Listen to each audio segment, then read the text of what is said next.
Hello, everybody, and welcome to Sunday Brunch. I am your host, RM. And of course, today we have with us Lance from the Outcast Creative. Lance, how are you doing today? Not too bad. It is roasting hot here, so I'm sweltering a little bit. Oh, Um, dear. yeah, Oh, dear. but not too bad. Otherwise, I'm at the end of a week off from. We've been doing our show in London. We just finished the first theatre, and then in a week's time, we're up in a second one.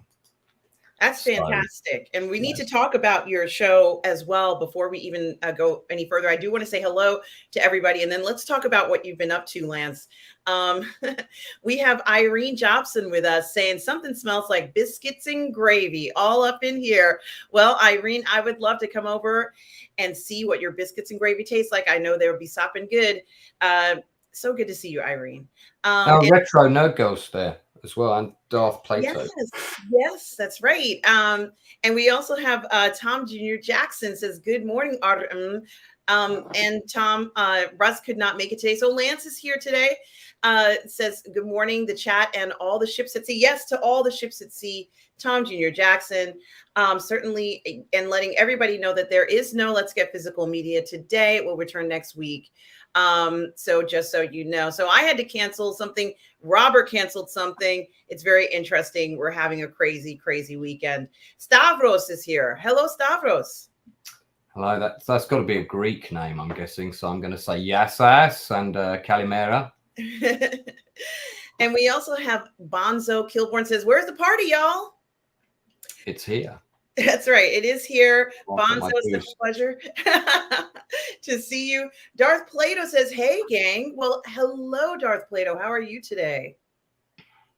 We also have Retro Nerd Girl who is here. Says, Love retro. "Good morning, the Outcast Creative, Tom Jr. Jackson. She's got some coffee. She has donuts. Yeah, a donut would be great right about now." We also have Mario Lopez all the way from Portugal. Mario, how are you today? Hope you are well. Hope you and your family are well, Mario. We also have Nathan. Nathan Trujillo. What's up, everybody? Well, what's up to you, Nathan? So good to see you guys here this morning. Joe Tyson is also here. Hello, Joe. Good to see you all, guys. We have Lance from the Outcast Creative. Lance has been on the show before. Yes. So he's certainly not a stranger here. Certainly, Lance, it's so exciting to see you here. Gary Bando Sandwich says Sunday sweltering UK. Yeah, it is. It is, Gary. Yeah, absolutely sweltering. Oh goodness. Well, you know something, guys? I hope you can find some way to cool down, maybe a cool drink, maybe a fan. I don't know. Take a dip in a pool if there's one nearby. I sure hope you do have a way to just cool off the sweltering heat. And I do want to thank you all for being here today. Lance, please tell us what you've been up to. Everybody knows how accomplished you are and all the things that you're doing, but you are doing shows. I see the sign for False Accounts up there. Lance, how have things been going over, let's say over the past few months for you? Many of you may not know this, but I got a chance to meet Lance in person. Yeah. United Kingdom when I was there. I wasn't well, and I feel really bad about that. But it was great to see you and to even just meet you. Although I was not in top form, as you could see. No, you're a bit poorly with our English flu that was going around at the time.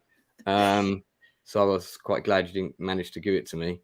But no, it was good. I've met you and Lorena in person now, both on opposite ends of the earth. But quite nice. Yeah, I've been pretty busy. I've actually, while I was in rehearsals for False Accounts, I was also busy transcribing my latest book, which is the official launch date is the 7th of July, but it's here. Wow. You might notice that covers a rip on Die Hard. Yes, it's okay. 1988 was the year of Die Hard's release. It was also the first time I traveled to the States. And it was the year that I saw Die Hard 6 times in America. And then there was a screening of it at the London Film Festival early one Sunday morning on, I think it was November 22nd or 21st or something. And I saw that it was on there, so I brought my birthday party forward so that I could take all my friends to see it. They didn't even know what they were doing. They just were told to turn up early one cold, freezing November morning. And they'd all been out partying the night before because it was a Sunday. So everyone was completely hungover. I'll never forget it. Yeah, so it was the group of friends that went are on the top. Oh, wow, that's so there. cool, Lance. That is so cool. That's some of them. That is amazing. Lance, that's me as a lifeguard in 1988 working at Camp Northwood.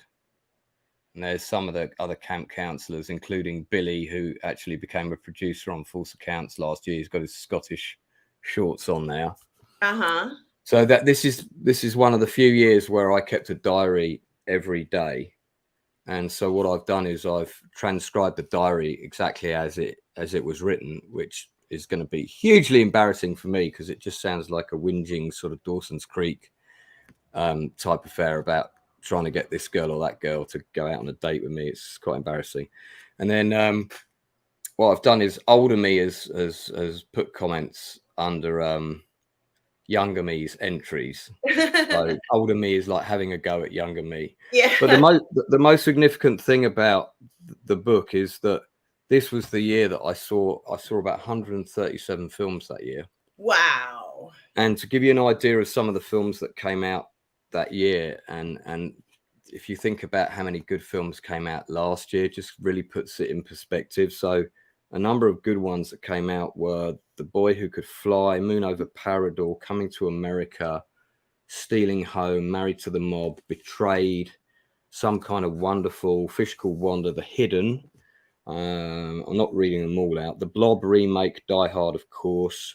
And then we had Willow, Good Morning Vietnam, Red Heat, Young Guns, Midnight Run, probably one of the best films I saw that year. Who Framed Roger Rabbit, Big, again, one of the best films I saw. Cocktail, Bull Durham, The Beast, Twins, Predator, Robocop, Hope and Glory, Stakeout, another great film. Empire of the Sun, Broadcast News, Angel Heart, La Bamba, Someone to Watch Over Me, Three Men and a Baby, Prince of Darkness, Stand and Deliver, Beetlejuice, Buster, Mississippi Burning, Rambo 3, Hawks, The Adventures of Baron Munchausen, The Lost Boys, No Way Out with Kevin Costner, Switching Channels, Planes, Trains and Automobiles, and so on, The Last Emperor. So you compare that list to the films that came out last year, and you think how many great films are on that list that are still great now. They've stood the test of time.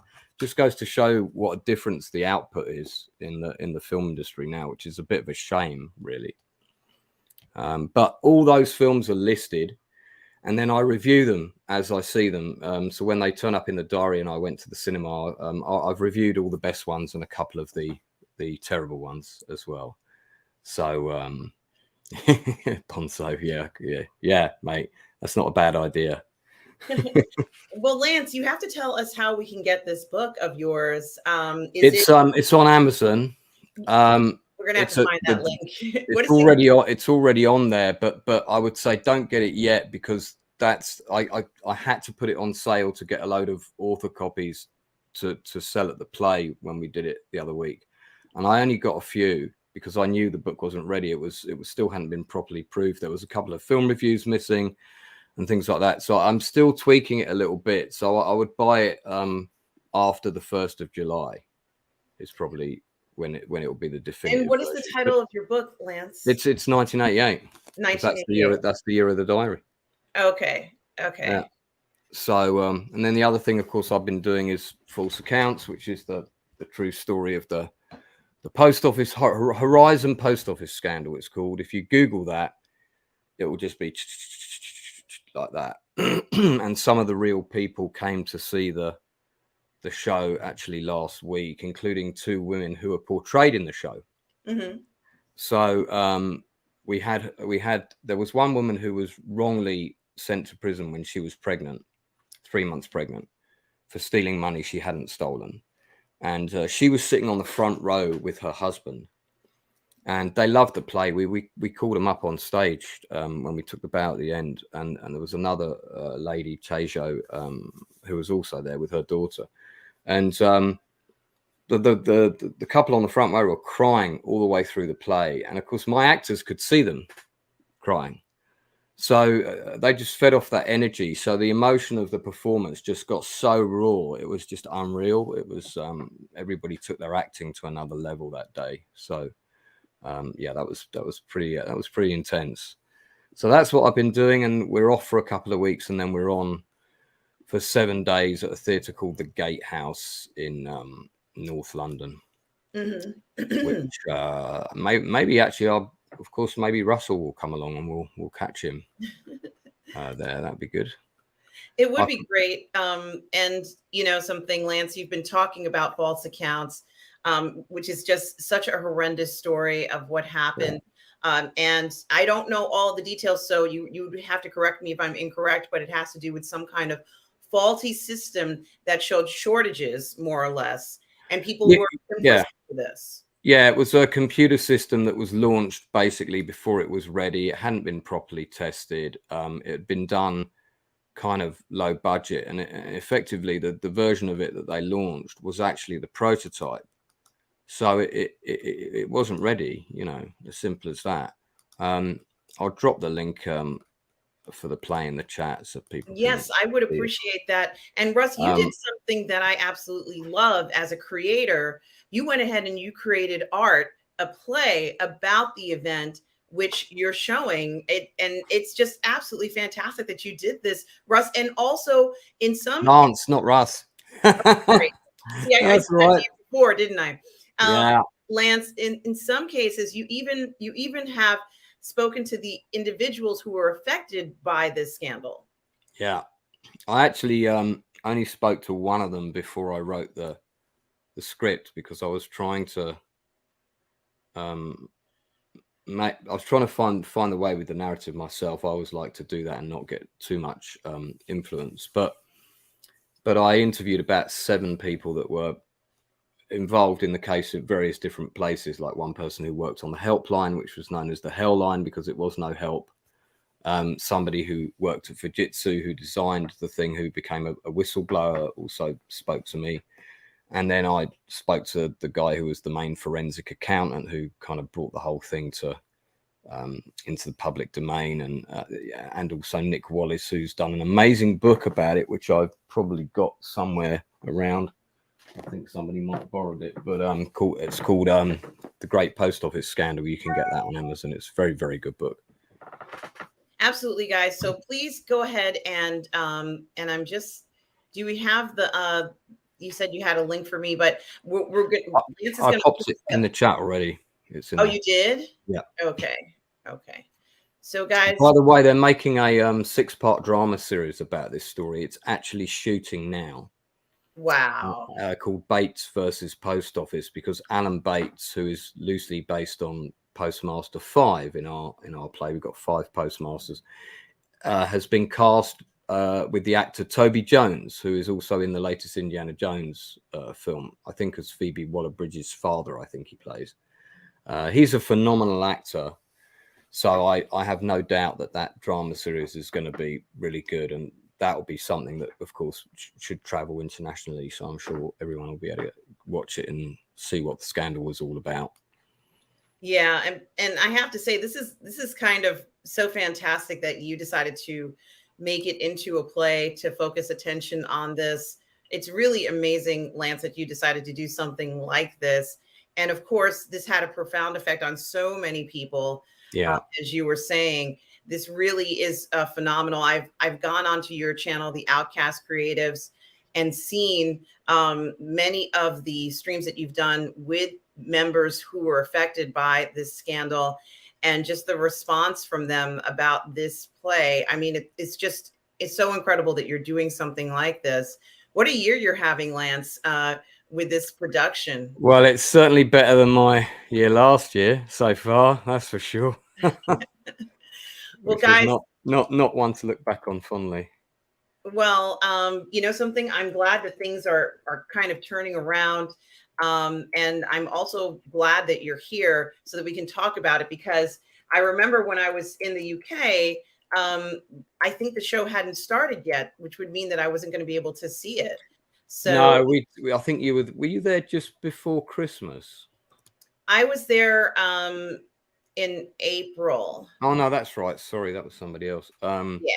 Yeah, no, we had just we were just starting to cast it then. I think we were just doing the auditions, in fact. Yeah, so yeah, unfortunately you weren't around when we were performing. Exactly. And so, guys, please go to Lance's Outcast Creative YouTube channel as well. And there he has so many updates about false accounts. And not just that, Lance does industry interviews on his channel where he features people who are in shows that you know. For example, he recently interviewed, one of the last interviews that I remember that I watched about a bunch of times was when you would interview the gentleman from Andor. And also, guys, like and subscribe to Lance's channel, The Outcast Creative, where he'll show you people who are in this play have been on the channel. The Outcast Creative is actually a group that Lance is either the creator or co-creator of. You certainly I'm want to. I'm the co-founder along with Dick and Tolson. It's not just me. And you certainly do want to go to the channel and check it out and subscribe and see what Lance is up to. He's very active in the industry in the UK. Certainly, you do want to check out his channel, like and subscribe to that to find out more. If you happen to be in the area and you do want to go see false accounts, you certainly would want to do that and keep kind of find out and keep up to date with everything that Lance is doing, because Lance does a lot. He does a lot with the industry, and it's just so great to have you here today, Lance. I'm just so glad that we got a chance to even talk about this, because a lot of times when you show up in the chat, I am verbally saying it, but there was so much more to false accounts in the sense of how it's just had such an incredible impact over people's lives. So I want to say hello to Keely Chow. Keely Chow, how are you today? Roll Tide to you. And also Jamin D is here. Hi, Jamin D. I hope you are well on this fine Sunday. So good to see you.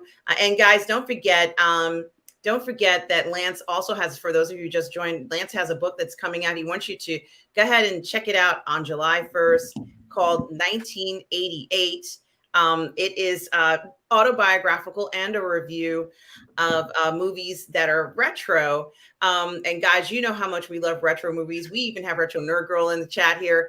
The Retro Nerd Girl, she's the queen of retro reviews as well. Yeah, she's reviewed a lot more than I have. We certainly do have a very special group here today with people who just love movies and film, television from years ago, especially those 1980s films. Lance, and you're smack in the heart of it with your book 1988, a stellar year for television, movies, a stellar year for music.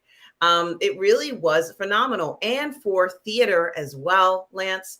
What a great year to be traveling and to kind of remember all those fantastic moments of the movies from that time. And Darth Plato is asking a question about when is the Kingdom of Heaven program. He wants to know about that. So that's every Tuesday, quite late for my time, which is 11:30 p.m., which I think would be 5:30 for East Coast, or 6:30, I think, East Coast time. Myself and Matthew Holmes are always reviewing two films in conjunction with each other. Usually because they've got something in common. It might be that they're a similar type of movie, or that they were taking on the same subject. So we did Robin Hood and Robin Hood Prince of Thieves a couple of weeks ago. We've just done Alien 3 and Alien Resurrection.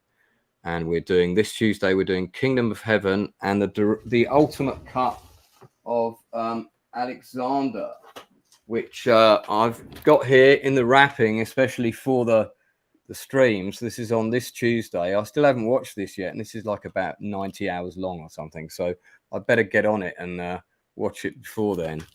But yeah, apparently this is the best cut of the film that there is, so I'm looking forward to seeing that. So it's the director's cut of Kingdom of Heaven, which I've seen many times and do own.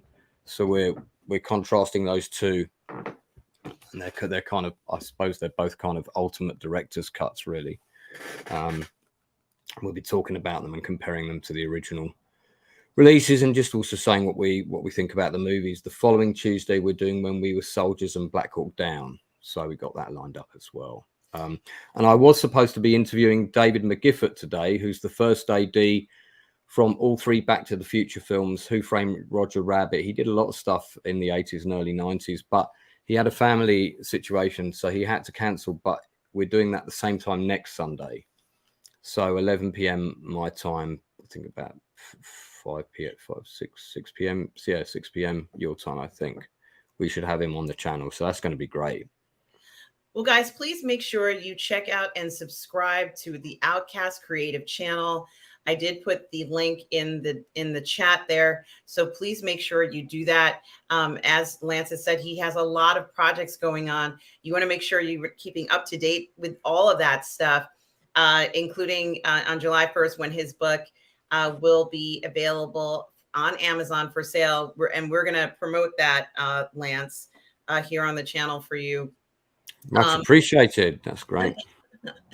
And also, if you're in the UK area and you want to see some fantastic theater, you definitely want to check out False Accounts, which is the theater production that Lance has pretty much created based upon the scandal, the post office scandal in the UK. Really fantastic stuff. I love productions based on real life events like this, Lance. That is amazing that you were able to do this.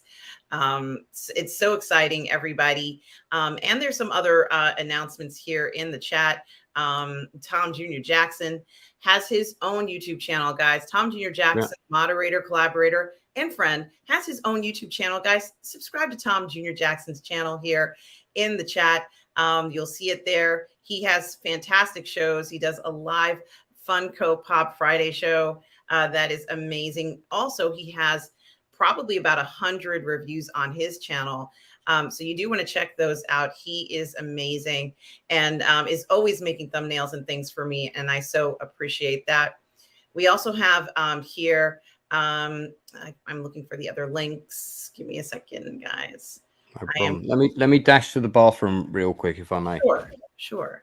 So, what was I going to say? Lance will be right back. But in the meantime, I also wanted to mention all the other links that Tom put up. Retro Nerd Girls channel, guys. Don't forget to make sure that you like and subscribe to Retro Nerd Girls channel here, guys. Certainly do that. And Jamin D, when Lance comes back, we will ask him your question. We certainly will ask him that question. So have no fear. We certainly will be doing that. Also, let's see. Did I miss any of the other ones? Don't forget, guys, that there is Tom on his channel on June 20th. We'll be having an interview at 8 p.m. Eastern Standard Time with Maria Espino, the CEO and president of The Last Prophecy Gaming Incorporated, director of Star Wars fan film, The Chosen One. She also has her YouTube channel, which is beyond the I think it's after the sequels. So make sure you check that out. Some of you guys have actually started talking about the Transformers. I got to see the Transformers, Nathan. I thought it was phenomenal. I enjoyed it. And Lance is back here. I enjoyed the Transformers. I thought it was fantastic. I'm not going to talk too much about it until next week when more people have seen it, Nathan. But I thought it was amazing. Now, Tom, do you have a review of the Transformers on your channel? I know sometimes, Tom, when you go out to see a movie, you do a direct from the theater review. So let me know. Stavros has seen the Transformers and Into the Spider-Verse and says that they were just spectacular. Really, I agree with you, Stavros. I enjoyed both of them. So much fun. And, it's interesting that, we're going to be talking about retro movies with Lance being here. He and I were trying to figure out what we would be talking about today here on Sunday Brunch. And I had mentioned to him this article that I saw that I kind of like struck a nerve with both of us because in an era where Hollywood is doing nothing but, you know, these sort of, I guess you would call them relaunching of, you know, an IP, or they'll bring back something that seemed to be fine, but now they're going to go ahead and try and revamp it. I saw an article about a horror franchise, if you will, because perhaps it's it's had a number of remakes. I am incredibly fond of the 1950s remake of this film, but it's had a number of remakes, and we're going to talk about in a second. Now, Lance, there's a question that Jamin D has for you, and it says, out of curiosity, was Kingdom of Heaven the closest adaptation of actual history, or was it completely fiction? It's based on sort of stories and characters that are known of that time, particularly the historical battles that take place in it, and the defeats that occur, and the deaths of sort of significant figures in royalty. All of that stuff's true. How much of the Orlando Bloom character's story is true, that I'm not sure, and probably will research that prior to the stream. But certainly the characters around him that are big names in history, yeah, everything that happens to them and those people are it's, you know, the grand sweeping events are pretty true. The minutiae around that, there's probably quite a lot of fiction, I'm sure. Yeah. And we also have another comment in the chat, incidentally, about that topic from Darth Plato, who is our resident historian of the PGS, who adds to that. Lance says that Kingdom of Heaven was closer to the Walter Scott novel, The Talisman, than real history. Okay. Well, thank you. Yeah. I definitely hesitate to use the term real history in conjunction with any film that's kind of set that far back. You know, it ticks a few sweeping things that we know, but yeah, I haven't read that book, Darth Play, so thanks for the heads up on that one. I have played the board game Talisman, though. And I like Sir Walter Scott, so I'm assuming it's the same person that he's referring to. Nathan Trujillo mentions that Transformers is projected to beat Spider-Man Across the Spider-Verse for #1 in the box office this weekend. Yes. And I believe, Nathan, and I hope I'm reading this correctly, and I hope I am saying this correctly, but I believe that Transformers may have, did it make more money over the weekend than in its opening weekend than Spider-Man Across the Spider-Verse? Let me know if I'm wrong, Nathan. I like to hear when films are doing well. I like them to make as much money as possible. So I'm very happy that both of them are very successful, at least films. Let's say they're making money. People are happy with interest in it. I'm very happy to hear that. And Tom Jr. Jackson says, check out and follow my Instagram feed for cool Funko pics. Tom also makes some amazing Funko pics. Like, guys, you really need to go ahead and check that out. You won't be disappointed. I enjoy watching what Tom creates. And Tom also has made a ton of thumbnails for me. So I have to say, Tom, I don't give you as much credit as I should, but I am going to mention it, guys. Tom has done a bunch of them. Thank you, Tom, for your help. As always, I so appreciate it. And he also sends me articles too. Okay. So, Lance, you and I were so excited when we saw, you know, I love this particular horror film. The horror film that we're talking about, guys, I'm going to pull it up on the screen. You're going to know what it is right away when I pull it up on the screen. Certainly hope so. And that's the thing, guys. That's the thing. And of course, who hasn't seen, everybody's seen, you know, John Carpenter's The Thing. And, you know, it really kind of, it had so many cool elements to it, Lance. But one of the very important things about this particular, oh, never watched that one and avoided it. Oh, Stavros, you got to watch it. One of the very interesting things about it, guys, is that there was a version of The Thing made in the 1950s. I don't have the exact description of it or date of it. Lance, I'm very fond of that version. It's shown on Turner Classic Movies. My mother watches Turner Classics 2014. And it pops up there all the time. And I liked that version of the story. That one was kind of scary. And of course, it's 1950s. They had a limited budget on these things, but it really was a pretty scary film for its time, Lance. And something that's very similar to that film and to the John Carpenter film, there's a very interesting element about it that we're kind of left and we're not sure, this level of uncertainty about what this thing is. And that's the whole point of the film, Lance, is that we don't know what it is. So it's called The Thing. It does sound like a 1950s title for a horror film, but this John Carpenter version of The Thing is anything but 1950s, right, Lance? Yeah, I mean, the original title, because it's based on a book, and the original title is The Thing from Outer Space, I believe. And I think that was the title of the 52 version. I'm sure someone in chat will jump in. I'm not going to Google it right now.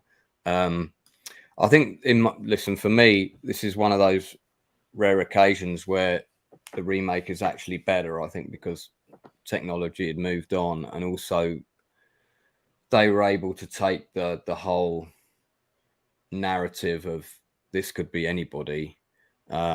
And no one is safe so much further. Plus, of course, it had that absolutely fantastic score from Ennio Morricone, which I had, but because I've got loads of John Carpenter film soundtracks on vinyl, because I've always liked the music, and I've just realized that my soundtrack for The Thing, because I was preparing for the stream today, is missing. So and I've searched my whole collection, I can't find it, but I've got Prince of Darkness, Escape from New York, Big Trouble in Little China, Starman, The Fog, and Christine, and They Live, which is actually signed by Roddy Piper. And these were all together, but I don't know where The Thing has gone. But I do have it on CD as well. I've got it on CD. But I think that's the score is one of the everything about the film is good, from the acting to the casting to the way it's shot to the visual effects. But the music for The Thing is a bit like how the music is for Jaws, for the film Jaws. It's got the same impact as that score. And those are probably the two horror films where the score, I think, is almost like a character of its own. So I really like, I love The Thing. I rate it 10 out of 10 on IMDb. I think it's one of the best horror films ever made. It's one of the best films ever made, horror science fiction. So what most people watching probably won't know, and I've been desperately trying to find it while we've been talking, is that there was a sequel was commissioned. I think it was commissioned in the 90s. And as with a lot of things, it went through several stages of development. The one that got closest to being made was a 2-part miniseries that was partly set in Russia, and was about some Russian scientists, I think, went to the crash site, brought back part of the ship. And anyway, I've got the scripts for that. I've got them, and they're actually pretty good. They're not bad. I think part 1 is called Infection, and I forget the name of part 2, but yeah, I do have them. I was going to put them on. Oh, hang on, I've got it. I found it. Here we go. Okay. Yeah. I'm not going to tell you how I got these. Let me share it and you can put it up on the screen. And guys, Mario Lopez says Carpenter's film is one of the best films ever made. Retro Nerd Girl lets us know it's The Thing from Another World, not rated, 1951. We also see Tom Jr. Jackson saying he liked The Thing 1982 and The Thing 2011. Well, I'll talk about the 2011 one in a second. And Stavros says something about, I did see the 2011 prequel, which made a lot of sense why it shows that encampment. And I do remember the 2011 version, of course. You know, and of course, we're here to talk about The Thing today. And go ahead. Oh, thank you. I'm sorry, Lance. I didn't realize it was there. So I see it now. Yeah. So let's look at that. Look at that, guys. Right, guys, just so you know, I'm not talking out of my backside. This is the actual first draft of the script. You can see it was being developed for the Sci-Fi Channel, written by David Leslie Johnson. Part 1 was called Exposure. Part 2 is Extreme Amplification, it's called. I'm not going to show you any of it because I don't want to get in trouble. But you know, somebody knew I was a massive fan of the movie, and that just arrived in my inbox one day and said, you know, sure you'd like to read it. It's a shame it didn't get made because it is a decent script, and I think also part of the reason it's a decent script is because it's the first draft and it hasn't had too many cooks and too many hands on it, you know. Because when a script goes through rewrites with different writers, it ends up looking like this. I don't know if you can see the different colors on here. It gets treatment and stuff like that. Each one of these color codes, so the yellow, the green, the pink, and the white on this script is those are pages of a different draft with a different writer's input.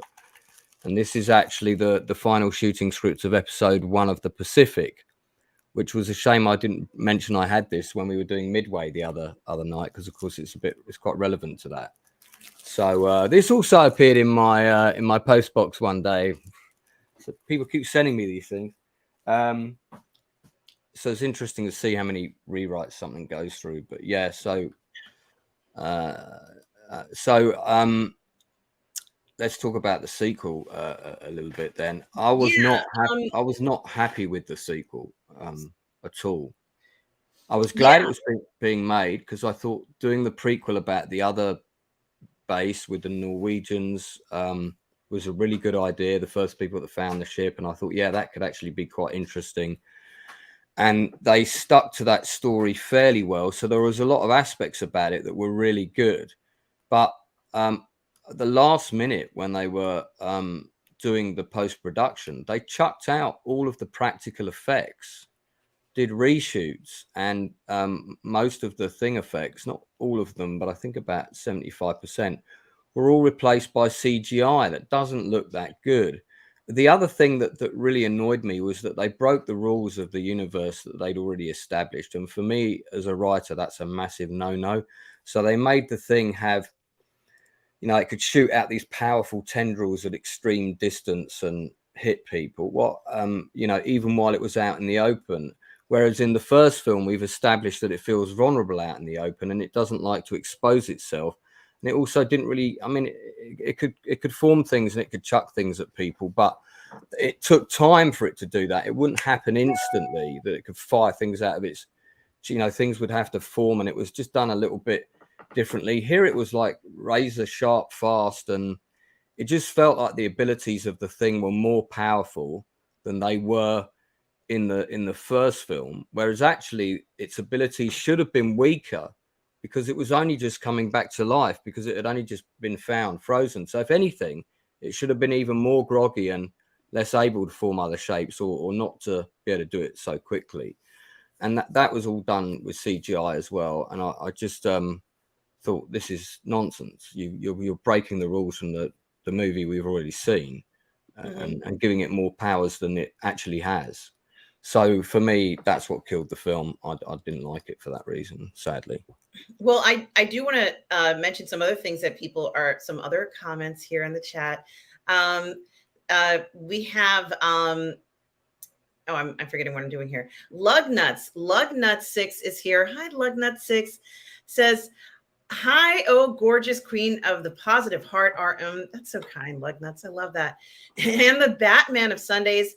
Unfortunately, Russ is not here. It's Lance Lugnuts. But we so I was about to say, does that make me Batman? But I'm yes, sure you can come up with something else. Batman, Lance. But so glad you were here. Lugnut6 always has a kind word to say, and that is so kind of you doing that. So appreciate you, Lugnut6. Such kind words. I always appreciate you. Always put a smile on my face. And Stavros says, so is the thing a dino DNA merger, or does it steal the soul and thoughts of the host? I was always curious, is it Beetle or Venom? Mike. Now, this is something we're going to talk about, Stavros. We're not there yet, but we are going to talk about that coming up. Luminara 843 is here.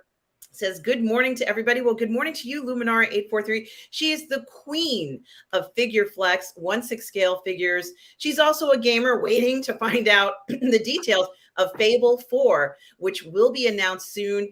Luminara 843, always a pleasure to have you here on the channel. And Mario Lopez says, I like the sequel, but of course it's not as good as the Carpenter movie. And you know what's interesting, Lance, you know, you mentioned a lot of things about deficiencies of the 2011.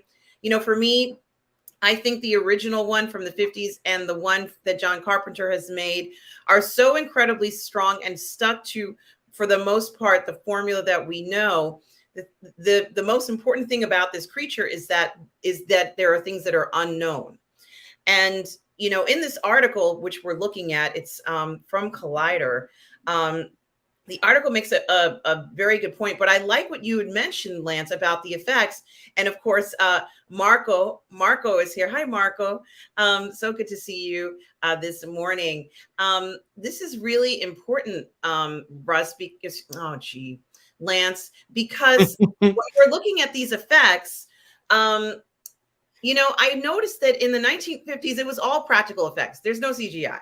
Like they had to go ahead and make this stuff up, and they were using flamethrowers in that one. You know, like it was dangerous. They had a guy who was completely on fire. Even now, that looked impressive. And you know, it's dangerous for people to be on fire in films. Like we don't see it that much, and it's because you'd have to have somebody in a special suit, and then you have to put them out. You know, douse the like. It's incredibly dangerous. But they did that in the original film, and that was very daring, and it looked scary now.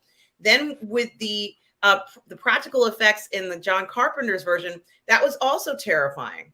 You know, I think, you know, those practical effects certainly were something that was very definitive about the movie. And it does look real because it is real. It's real. Someone has created that. It's not a computer simulation. It feels incredibly real because it's literally right in front of you. Someone created that. It's a creation. You know, and I think that also sets it apart because they didn't have to do, well, they had to do it in the thing in 1982 because CGI was not really a thing at that time, but it was so beautifully done. And the cast, Lance, of the 1982 thing was also phenomenal. You had a phenomenal cast. It was primarily, you know, there were some young men, but there were a lot of older men, older actors who were veteran actors who were in the show. And that also added a lot of brevity to it. Yeah, there was a lot of older cast that had a background in theatre or had done extensive theatre performing. I don't know if anybody's noticed as well, but the actor who plays Fuchs is the spitting image of Richard Dreyfuss at that time as well. And when I first watched the movie, I thought it was Richard Dreyfuss. And he even sounds like him. He has his voice. But you had Richard Dysart in there, who of course went on to kind of run the law firm in LA Law, and Charles, I think Hallahan is his name, whose chest explodes in a rather spectacular fashion in the movie. These are all people that had done. They were all seasoned stage performers. So I think if you've done both mediums and you've worked in them extensively, you can bring a lot more to a set. You had a couple of younger guys. One of Walter Hill's regulars was on there, I think, who played Widows, who was in the Warriors. But yeah, they were, of course, Kurt Russell by then had a couple of things under his belt, but this was one of the films that really put him on the map. It's hard to believe that it got absolutely panned when it came out, critically. I remember picking up a free magazine in London. I was in London with my parents, and there was some free magazine on a bench, and it had a review of this and a British film called Who Dares Wins, which they were out kind of weeks apart. And I didn't get to see the thing at the cinema, but there was a video going around at our school and we got to borrow it. And that's how I first watched it. But yeah, I just remember both those films getting absolutely hammered by the critics in this paper. And I don't understand that. I think back then, you see, horror was considered to be bad boy of the film world, so it was quite rare that a horror film got an amazing review. They were usually just being told off by the critics for being gory. You know, but of course it's been much beloved and completely retro looked at. And of course, yeah, Tom's just mentioned, don't forget Wilford Brimley. He's one of my favorite actors of all time, and it's hard to believe that he only passed away a few years ago. Yeah, I miss him. I miss him. I thought he was a fantastic actor. Love him in Cocoon. Yes, he was wonderful in that. Which is one of my favorite films of all time, and came out only a couple of years after this. Yeah, which is great. So I also wanted to say, I'm sorry, guys, and we're not stopping talking about the thing. Like, there's a lot more that Lance and I have to say about this film. Yeah, I got to talk about the comics. Yes, unfortunately, we don't have that there, but I did want to mention, and I'm going to see if I can pull this up here. I liked the thing so much that I played a video game that there was a thing video game. Oh, I used to have this. Yes. And I played this game. It was amazing. It was an amazing video game. It's called The Thing. It's based on, you start off where you're kind of like, and this is not the best copy. I should have gone with a better copy, but you start off on some kind of, you know, the helicopter ride and everything. And it was on my PlayStation 2. I don't play too much of the gameplay, but you know, you're at the post and you have to diagnose everybody. You go outside, the creature exists. It takes many forms. You're literally going around. It was a lot of fun. You had to, one of the elements in it, Lance, if you remember, was that in this game, you had to see what condition your teammates were in.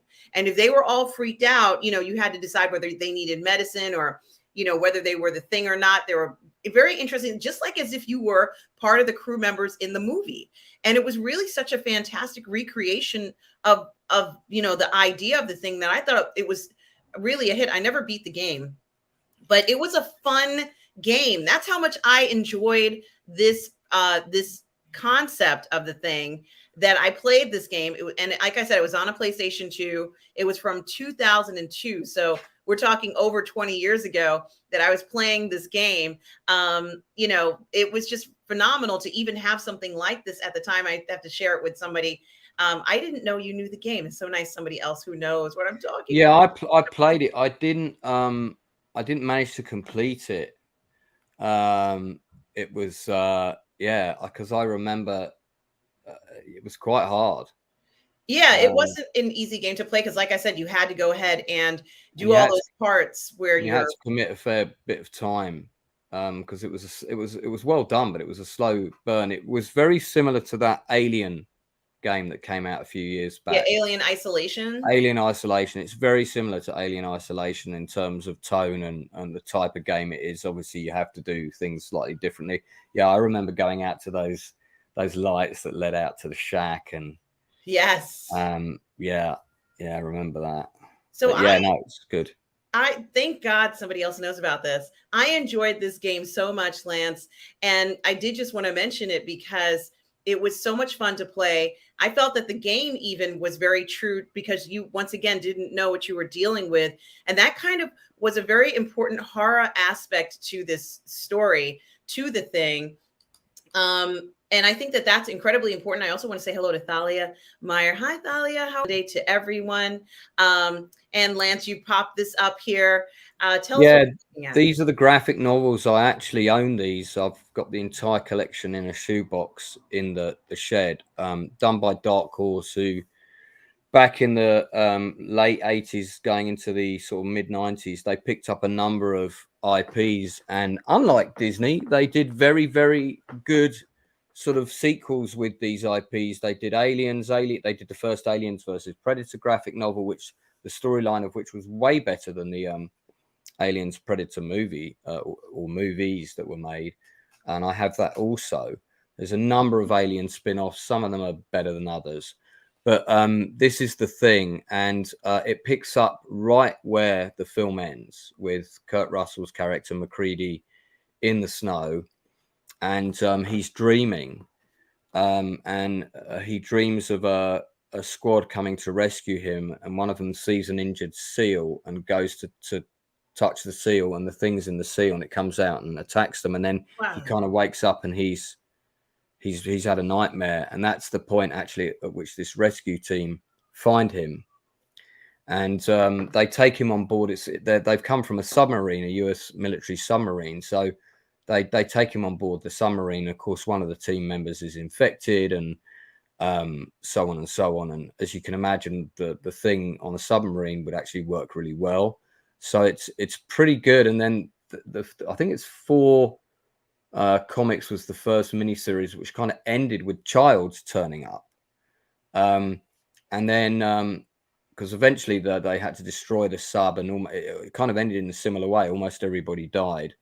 And then the second series picked up from the end of that, and they ended up in a much bigger camp with a much larger population of about 400 people. And of course, you know, things started going awry there, and it was on a much bigger scale. And one of the monsters is ginormous. They have to destroy it with a fighter jet, I think. But it's a really good graphic novel series, definitely worth tracking down. It feels tangible within the world that the John Carpenter film establishes. It doesn't go too off base, if you know what I mean. Yeah, feels like it could have been a good movie or sequel, probably better than the one that they're proposing right now. Well, it's interesting because there is kind of a lot to say about this. Clearly, there's still interest in this story. You know, I personally am so pleased as punch to hear anything about the thing, and I still want to go back. If they were to ever go back and revamp the original game, I would play it. Of course, it's from 20 years ago, but I would play that game again. There's a bunch of games from 20 years ago. I wish they would kind of update and make it great. But this article says, sorry, John Carpenter, we don't need a sequel to The Thing. John Carpenter keeps hinting at making a sequel to The Thing, but the 1982 horror classic is perfect as it is. And I think it's really interesting, Lance, because what this article is talking about and what you and I are talking about, a lot of people kind of have been talking about, is the idea of The Thing being sort of like the perfect standalone horror film, perfect standalone horror story. It goes on here, and you know, here it says 27 years and 5 sequels later about Halloween. It's rare that a standalone horror hit that stays left as it is with no follow-ups, and that one such classic horror that never got the sequel treatment was 1982's The Thing. And there different story away from John Carpenter's film, which actually turned out to lead right into his creation. Carpenter's own vision might have been a reimagining of the 1951 classic, The Thing from Another World, which is based on the Joseph W. Campbell novella, Who Goes There? But Carpenter's film is so vastly different that it's similar only in its setup. For over 40 years, there has never been a sequel to The Thing, even as Carpenter's other classic creation, Michael Myers and Halloween, has gone on to spawn an astonishing 12 sequels so far. This status has kept the Thing as an undisturbed classic preserved in the ice, with no crazy sequels out there lessening its impact. Still, this hasn't stopped John Carpenter from talking more and more the past few years about revising the world of The Thing. So, you know, they talk about what he's actually said about making The Thing sequel. And, you know, who could forget, you know, the idea, this universal idea of these men who are out, you know, we all know the story. They're out somewhere in, I guess, in the tundra, away from any close people that can help them. It's just them. They're on their own. And, you know, there are other teams out there other than their unit at this base out in the tundra. And of course, something comes to visit them. And the thing that visits them is The Thing. So I just think it's really interesting, the idea of it. And it's a classic from the 50s. One of the few classics from the 50s, while they did say it kept the same basic idea, it's dramatically different. I feel like it's equally scary because I still watch that 1951 movie when it comes on Turner Classics. I watch that whole thing. It says that John Carpenter teasingly replied, "I have been sworn to secrecy, okay, but there may be, I don't know if there will be, there may be a thing too." You just know that he has been approached. He definitely has. Yeah, oh, for sure. Yeah. So there certainly isn't, a shock of that. And he said a possibility about a continuation of the story. I don't know. You never know. I don't know what I want to do, but we'll have to see what the circumstances are. That's all. That's what it's all about these days. If it's fully funded, it's something I could do. I would like to do, but we'll see. I'm not going to say no. So I would almost think he'd be a fool to say no to something. But here he says he's been more vocal about it than ever. And they kind of, he says, I'd like to do a sequel to it in February of last year, a continuation of that. They're really pushing these things. But one thing that this article points out is that it could ruin one of the best open endings of a horror film. And I agree with this, Lance. I don't think I want to know what the thing is. What do you think? I mean, I think, well, the question that hangs in the air at the end of the film is, does either McCready or Childs, are they infected? And I remember Childs' last line is, well, if either of us have got any surprises for each other, I don't think we're in any condition to do anything about it. Something along those lines. Why don't we just sit here and wait a while, see what happens? And that's the ending of the movie, which is, you couldn't really end the film any other way. It's kind of perfect. I don't think they'll bring them back as characters. The actors are too old. Bringing other actors in to play them would be sacrilege. That would not be a popular decision. So, I mean, if they're going to expand on this universe, it would be, I think somebody suggested, how about seeing a sci-fi version? Yeah, I think it would be quite interesting to maybe explore it away from Earth, like see, in another system, because of course they make that statement in the 82 movie. It could have been to 1,000 worlds and taken on 1,000 forms from 1,000 things it's replicated.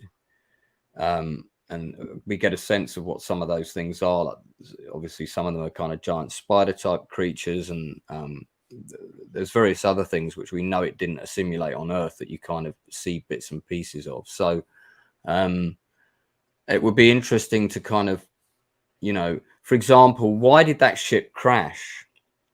So you could do a different prequel, which would end with the thing having built that ship, which then crashes on Earth. Now that would be interesting. And how did it, come to escape? And that could be with a different society in another galaxy far, far away, to quote that line.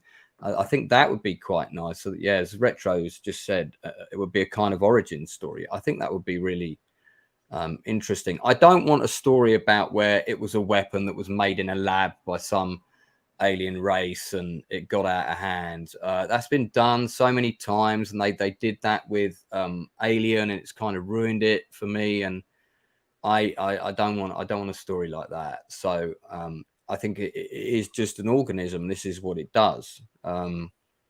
It's just a very violent organism. Yeah, kind of like the Blob. So that's a remake that I really enjoyed, by the way, which is also features in my book, The Blob, because that was done by the guys who did the Shawshank Redemption. So, by the way, I have here, look, an outpost. Is it 31 or yeah? Outpost 31 hoodie. So that is awesome. That's the logo for the base from the thing. So as you can see, it's quite well worn. got the logo on the front as well.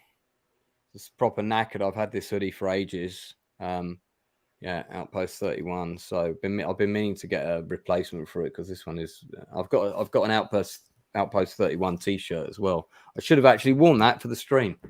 It's okay. Well, you couldn't. It's like 80 degrees or something where you're. I've got an open shirt here, which is it's very. I mean, the sun's gone. It's very muggy outside. It kind of looks a bit Mad Max like, but it's still very warm. But I think there's going to be a big thunderstorm tonight. So.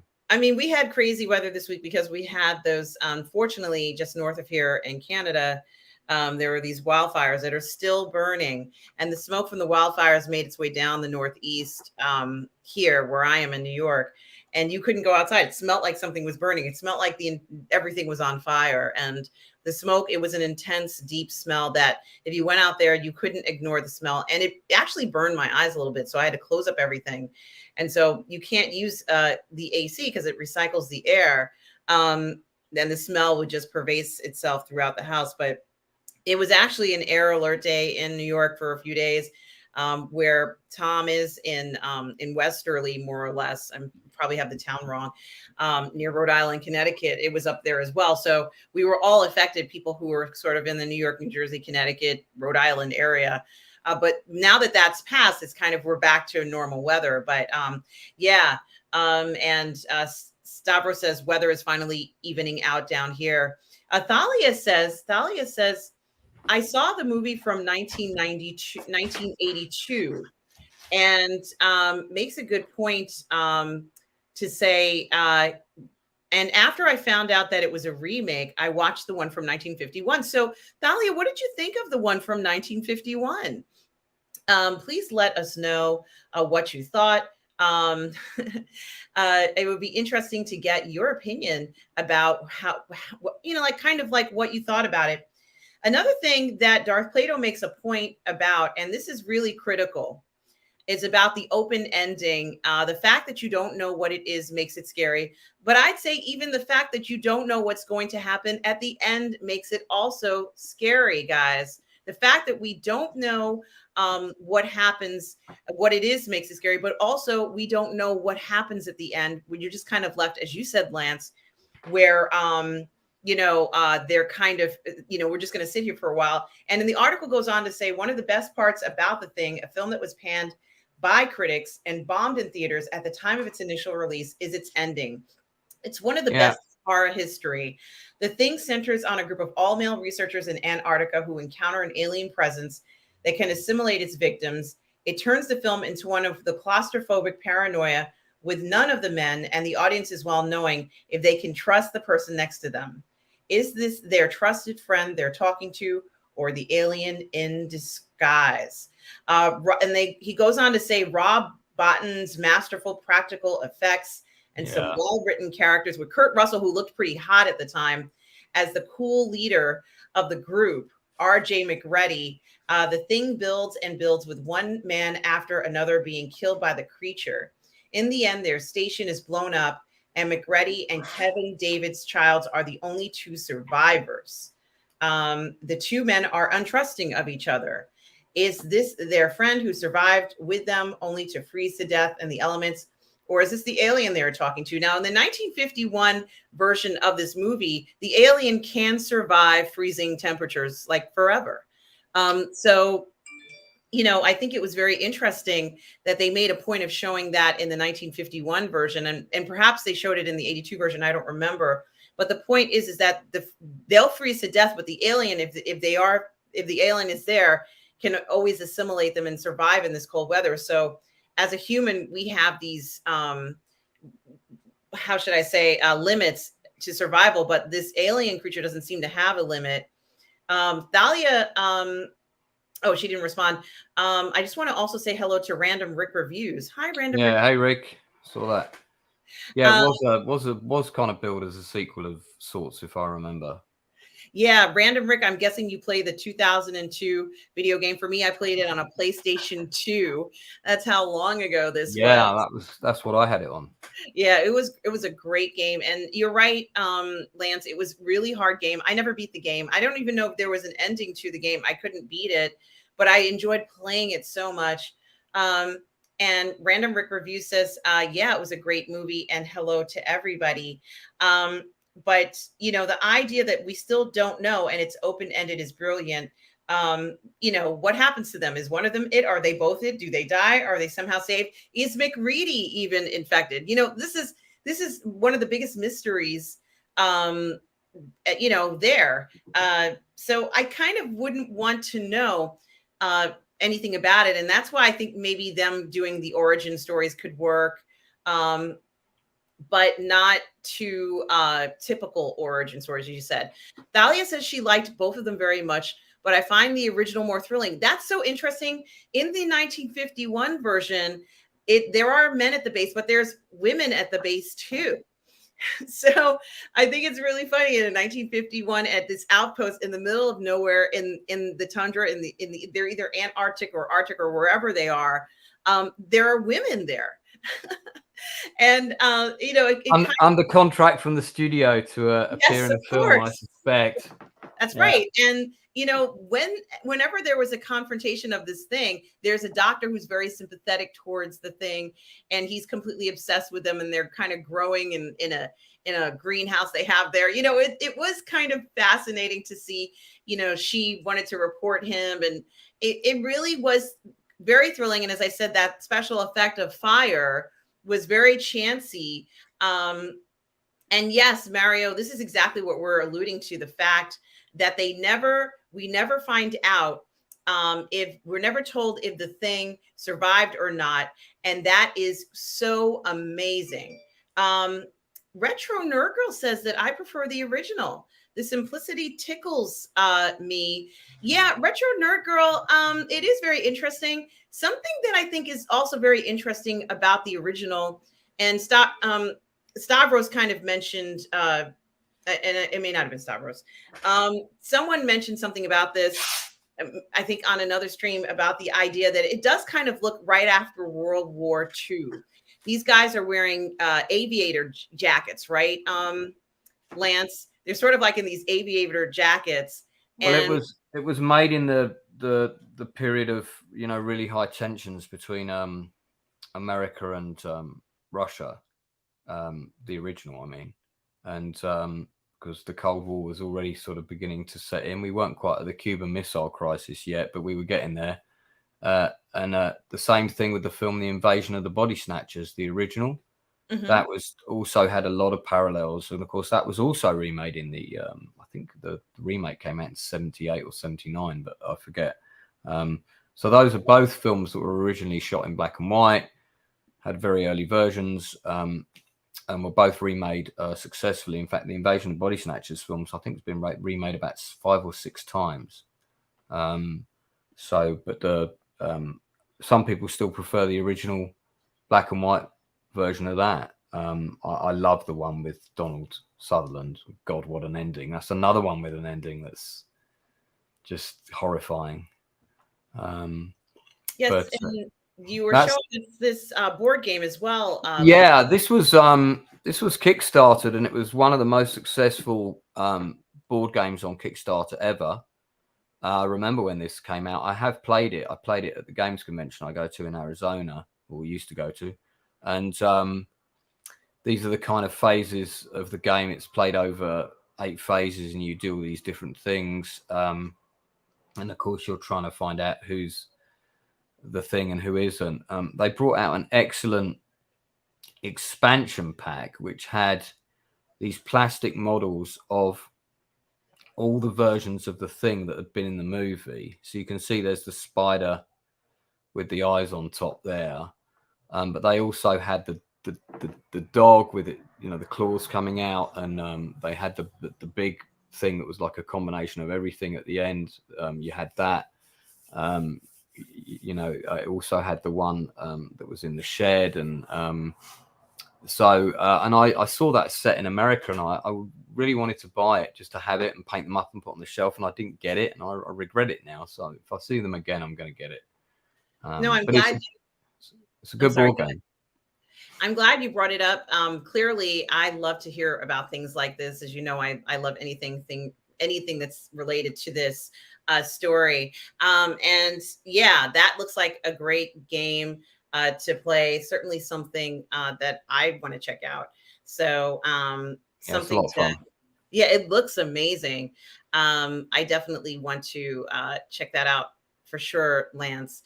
I also want to mention, and here's the shot that I was talking about with the 1951 movie, where you can see the men are in aviator jackets, and you know. Yeah, there we go. And the pod things. Yeah, and it was really, I thought it was a lot of fun. I thought this was, you know, of course, many of them are research scientists. Many of them are, you know, clearly pilots, former military, I'm guessing. But it was a lot of fun to watch it, and it felt like, you know, they had everything under control. However, they knew that this thing was incredibly dangerous. And Lance, there are some scenes in the 1951 version where you can kind of like see everybody looking at the thing, and the thing appears the same way that the thing appeared in the 1980s version, where the thing is at a doorway, and it looks like a man, but you know, you can't tell what the figure is. But they make it, the 1951 version kind of looked like, you know, the thing, what's that other movie, you know, The Day the Earth Stood Still, Alien, you know. Gort. Yeah, so there's kind of like that trope of looking at that character, and that is incredibly scary to, let's say, a 1950s audience, but it still kind of translates very well. You know, you find out that the doctor's kind of feeding these creatures with human blood in the 1951 version. It's so good. It's so good that they're, you know, he's kind of, you know, doing something that he shouldn't be doing. Certainly, he shouldn't ever be doing that, but he decides to kind of do this now. The last thing I was going to mention is I agree that that if we find out the answer, to necessarily everything in it, it could ruin it. And so that's something that I would like to kind of shy away from. But what would they do, since the effects in the 2011 one were not quite as appealing, let's say? What would I think most people were not a fan of that movie. I know some people have praised it here, and like I said, there were things about it I did like, but especially the way that they tied in some of the stuff to then what's discovered in the original 82 film. But I don't know if they do any kind of reboot or sequel or whatever, it's got to be with practical effects. Sure, you could mix a bit of CGI in there, but I don't want to be able to tell that it's CGI. And the practical effects were what made the 82 film special. And I remember watching an interview with Rob Bottin, and I think it was on the extras for the anniversary DVD release. And he said, you know, John just gave me carte blanche to do what I wanted with this. So a lot of the ideas that he came up with, like the spider with the legs that inflate out, because that's how they did that thing with the legs. Those are, I think they pumped air through it, and that's how the eyes popped up and stuff like that. He basically said this was the film where I got to try everything I ever wanted to do and test out to see how it worked. And their workshop apparently absolutely reeked of all kinds of paints and paraphernalia that probably you shouldn't be inhaling. So, you know, but he did the effects for one of John Carpenter's earlier films, The Fog. And a lot of the shots in the fog that got added later, because the studio said that the fog wasn't gory enough, so it had to go through a load of reshoots. So occasionally there's things where it cuts to a shot of a face that's been hit by a spade, and the thing turns, and one of the pirates has got like maggots in the face and stuff like that. Those are all shots that were inserted later that Rob Bottin did for the reshoots to kind of just make the film a bit more gory, I suppose. There wasn't enough gore in it, they said. Wow, I didn't know. I had no idea about that. Yeah. Thank God. And I have one more shot to show, which is equally just. It looks very real to me. I mean, it's not super close up, but you can kind of see whatever this is. Everybody kind of looking down at it. Yeah, those are the remains that they recover from the station, and they're kind of sort of saying, what is that? Is that a man in there? And that scene is then replicated in the prequel, where the guy's kind of on the floor next to one of the things which attaches itself to the side of his face and kind of like stretches him. And they actually made a practical model for that. I've seen the photos of it. I think you can find them on YouTube, but that sequence was then replaced by CGI, which I thought was okay, but didn't look great. Yeah, that sort of stuff. Listen, I don't, to respond to Stavros, who's a fan of the 2011 one, I don't hate it. There's a lot about the 2011 film that I really like. I think for the most part, the script is pretty good. They missed some real opportunities though, because it was a mixed camp, so there were men and women, and you could have had a scene where, you know, a woman kisses a man and suddenly the thing is in the mouth or whatever. I felt that they missed out on some sort of intimate interaction that could have happened there, where people could have picked people off. And it seemed like the way that the thing tried to take some people out was a bit stupid. And it kept exposing itself unnecessarily, which the first film made a real song and dance about. It wouldn't do that, you know, unless it absolutely had to, it wouldn't do that. So that's why it explodes out of the dog, because all the other dogs can tell it hasn't got the same scent as a real dog. So that's the only reason it's suddenly cut. And it takes a while for it to come out of that dog, you know. Doesn't happen in 2 seconds. So yeah, but it's the sequel's okay. I'd probably give it like 6.5, 7. It's a prequel anyway, it's not a sequel, it's a prequel. 6.5, 7 out of 10. But I was hoping for it to be really good. I just wanted it to tick all the boxes. It just didn't quite do it for me. But you know, well, I'm a bit picky. One of the final things that the article does mention is the fact that in, of course, the Halloween series and some of these other series like Friday the 13th, you know, some other series that came out from the 80s where they revisited too much and they let us know too much about characters, and how that they feel that might have kind of spoiled it a little bit in regards to the horror that you experience.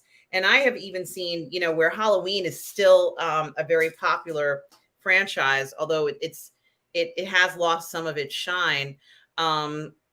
We do see situations where characters, everything's explained, you know, ad nauseum, to a point where, you know, they have to go through these even more elaborate descriptions of what's going on.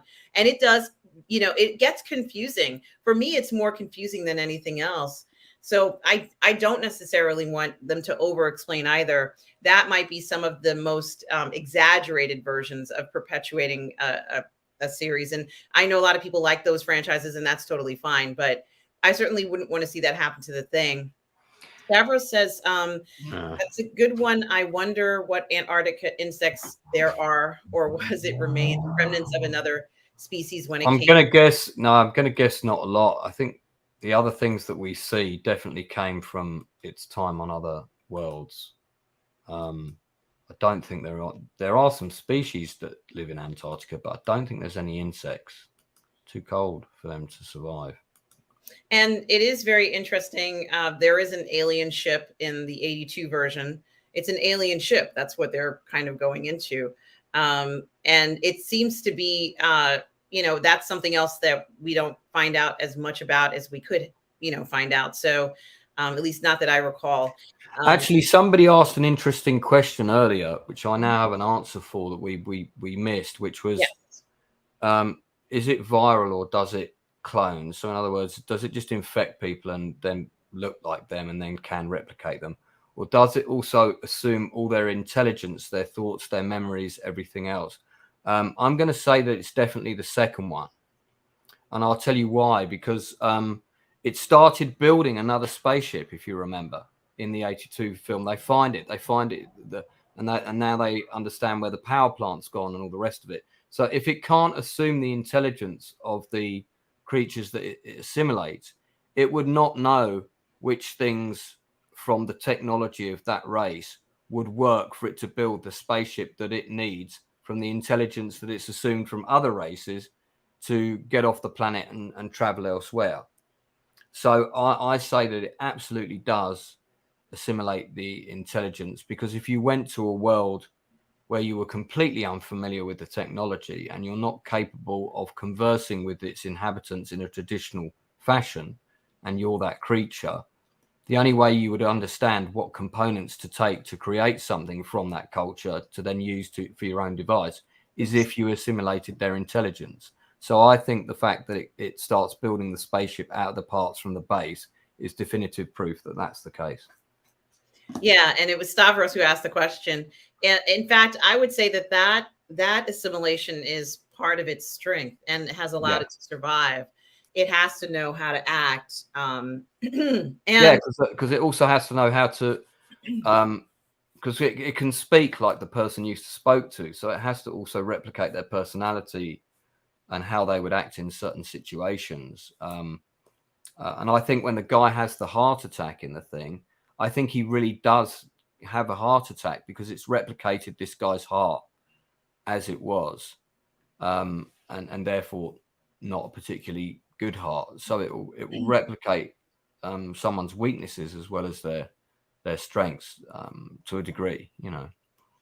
Absolutely. I think that this, you know, the scientists figured it out because they're all scientists at this post, but it had to be something that kind of made sense scientifically. The parts where the blood is, if you burn the blood, it's like you're burning the creature because it's not separating. Separating blood from them doesn't mean that's actually like part of him. I thought that was very clever, how he was testing it. Yeah, when he's heating up the needle. Yeah. You would say that, Gary, we'll do you last, and then that's a really and they're all tied up, and it's I know you gentlemen have been through a lot, but when you've got a minute, I don't want to spend all evening tied to this effing couch. So that's one of the funniest lines in the film, probably one of the few funny lines in the movie. And hello, Lord Toth says, morning, everyone. Well, morning to you, Lord Toth. So good to see you, Lord Toth. I just recently found out, and if this is the right person, I think it is, that Lord Toth is a Mountie. Yeah, correct me if I'm wrong, Lord Toth. I think that you mentioned that yesterday, and I find that absolutely fascinating. Yeah, great that you are here. So good to see you here on Sunday Brunch. And we've been talking about, yes, he is. Okay. That is the coolest thing ever. That is the coolest. What was that show about the Mountie? Was it called Due South? It's called Due North. Due North. Wasn't it Due North? I thought it was called Due South. Or maybe it was Due South. Okay, let me. Because like, if you're Canada and you're a Mountie traveling to the States, wouldn't that be Due South? Does he travel? Unless he's traveling back. Somebody in chat. Right. Somebody in chat. Yeah, Due South. There we go. Is it Due South? Okay. Well, are you a fan of Due South, Lord? Yes. Is it an accurate representation of your lifestyle? We need to know this. We need to know this. That was a great show. And thank you so much, Laura Toth, for stopping by and saying hello. We've been talking about John Carpenter's version of the thing and the notion of whether or not we want to keep the, you know, the ending as a mystery. And also we don't necessarily want to find out an origin of the thing that is like a government funded nightmare or some from another alien race. Yeah, or some kind of experiment gone wrong. He gives that version of a Mountie the thumb. It looks like the thumbs up. Yeah. He approves. And we certainly do appreciate that. And also we have a low spec Linux laptop is here, guys. Hey, low spec Linux laptop. Hope you are well. And thank you for joining us today on Sunday Brunch. So, Lance, before we go on to another topic, was there anything else you wanted to say about the thing that we may not have said or you feel is important or anything? I think in summary, look, if you are in the camp that you would like to find out what happens to Childs and McCready, buy the Dark Horse comics. There are some for sale on eBay, and that will give you that story. And I think it's a good story. It works in terms of paying due deference to everything that Carpenter created without going too silly. Certainly the first little mini series, I think there are 4. I wasn't keen on the last one where there was some kind of hybrid with the thing, and it sort of came half thing, half human. I didn't need to see that. That was nonsense. But I think that the first couple of mini series, the one with the submarine and then the one after that, are both really good, and that will give you that story if you want that story. I personally don't want to see a sequel that picks up where that film left off, because we're not going to have Kurt Russell and I forget the name of the other actor now, which is terrible, but he was in They Live, wasn't he? It's the same actor that was in They Live. And I don't think it would. It's better to leave that hanging. A different take on it. I'd be interested to see it. I don't. We can have an origin story in terms of where it came from prior to the '82 movie. I think that would be interesting. I don't need to know how it started. Just the fact that it's an organism is fine, in the same way that spiders eat flies. You know, I don't need any more explanation than that. It absorbs things and moves on. Yeah, that's what I'd like to see if they're going to do any kind of spin-off. I think. Absolutely. I agree with everything you've said 100%. And with that, and you know, I think that was really amazing talking about this. Tom Jr. Jackson says, I think he is going to try and get Kurt Russell back. I know Kurt will do anything for Carpenter. And if he does, I'm there. I mean, if he does and it's Kurt Russell's in it and it's on at the cinema, I'm there. I'll definitely go and see it at the cinema. But I'd be wary of going down that road. Yeah. And, you know, once again, we're talking about these reboots. That would be the reboot of, I mean, if he could get Kurt Russell back, I would be there too. I'd want to see it. So I guess maybe the final thing we could talk about really has to do with Transformers, because, you know, of course, there's a new film this week. And it's certainly brought a lot of attention right now. They talk, and I think Nathan was the one who was talking about how well it was doing in the box office. And I'm trying to pull up the article. Sometimes my article it doesn't. I haven't actually seen the film. This is The Rise of the Beasts, I'm assuming. Yes, it is. And is it something like number 7 in the franchise, thereabouts? Yes, it's a long line of Transformer films. And yes, it is. I can't remember which number it is, but yeah, it just came out this week. And from what I can tell, excuse me, a lot of people liked it. I also wanted to say I was curious about how it was performing in the box office, because for me, it felt like this year really was the year, or at least turns to be for me, the year of the animated feature, with how well Super Mario is doing, with how well Across the Spider-Verse is doing. It seems like that's what seems to be happening. And I'm not surprised by this, because a lot of these animated features that are coming out are really fantastic films. I don't know if you've seen Super Mario Brothers. Not everybody's a fan of Super Mario. It's on the list of, I am probably gonna watch it. Do you know what? Everyone's gonna hate me, but I didn't hate the Bob Hoskins one. Okay. I never played the game because I wasn't really into the platform jumpy games, I think you called them. Don't know if that's a technical term. It is now. But it was a really quirky, weird movie, but I kind of liked that. There was a scene when they're trapped in the lift with a load of those dinosaur guards, and I quite liked it. I know all the backstory behind it being made, and the couple that were producing it were absolutely batshit crazy. So and they were constantly having domestic arguments on set, and I got to hear all the stories about it. But I haven't seen Super Mario. The last Transformers film that I watched was the second one. I took my nephew to see it, and I was hugely disappointed in it, because they did that thing with the bad Transformers where it turned into some kind of big super weapon at the end. And it's kind of that let's get a bigger spaceship syndrome. Sometimes it's better if battles are smaller, between less things, and so that there's more tension. And actually, by having smaller stuff, the stakes for the smaller things are bigger. So For the same reason I didn't like Star Trek Nemesis. You know, let's get a bigger spaceship for the bad guys. Like, really? Is that the only route we can go down? Bigger spaceship again?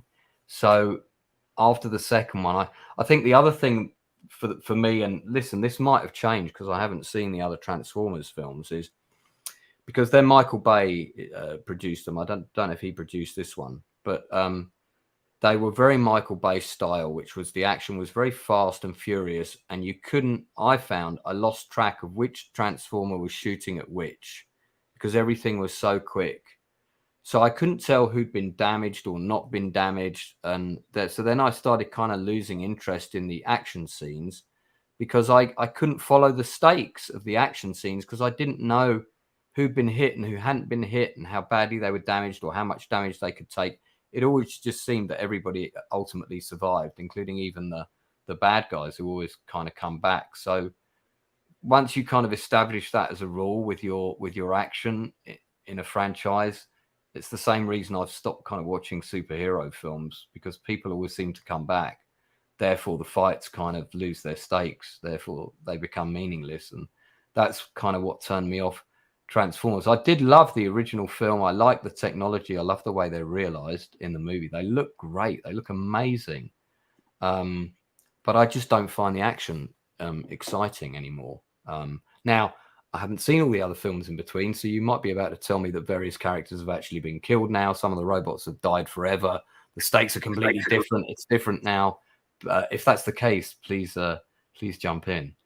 I'm not going to do spoilers because the film has literally just come out this week. So I really don't believe in doing that the week that a film comes out. Well, what about in the previous films that I've missed? Have any of the main characters died in any of those, or? Because I've not seen any. I wouldn't be able to tell you. Oh, okay. I don't have that information. What I can tell you is that I agree with you about how here it says in this article, this is a Collider article, Transformers Rise of the Beast rolls out impressive debut at domestic box office. And it says it's expected to deliver a $60 million weekend debut, setting up close contest with Across the Spider-Verse, which is good news. Here's a shot of a scene from the movie. And it says the noise of clanging metal is set to drown out everything else in theaters this weekend, but not if a certain friendly neighborhood superhero has anything to say about it. I wasn't really even thinking about the competition between the two of them. I was more thinking about just how great it was that this movie is being successful. And I hope that it does get successful here. I certainly don't want to see any issues with the film. And as far as I can tell, everybody I know who's seen it has loved it.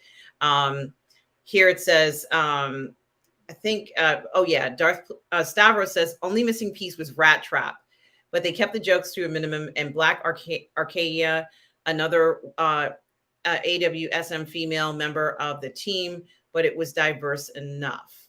So, yeah. This was, it was nice to see that in the film. I think anybody who would go ahead and see it will enjoy it. I don't think you'd be disappointed in it.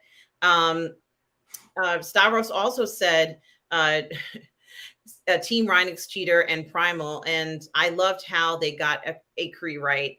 And that's a good point. But I couldn't tell you from movie to movie who was alive and who wasn't. That's not anything I don't know the Transformers that well.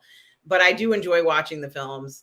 Stavros also says, Cliff Jumper Perma dies in Bumblebee. Yes, there are more stakes in the reboot. So that's an answer to your question. Okay, thank you.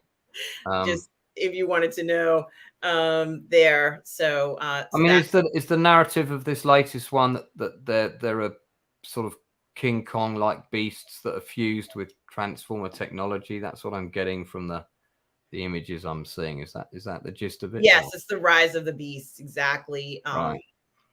But yeah, I have to say that it looked incredible. It looks incredible.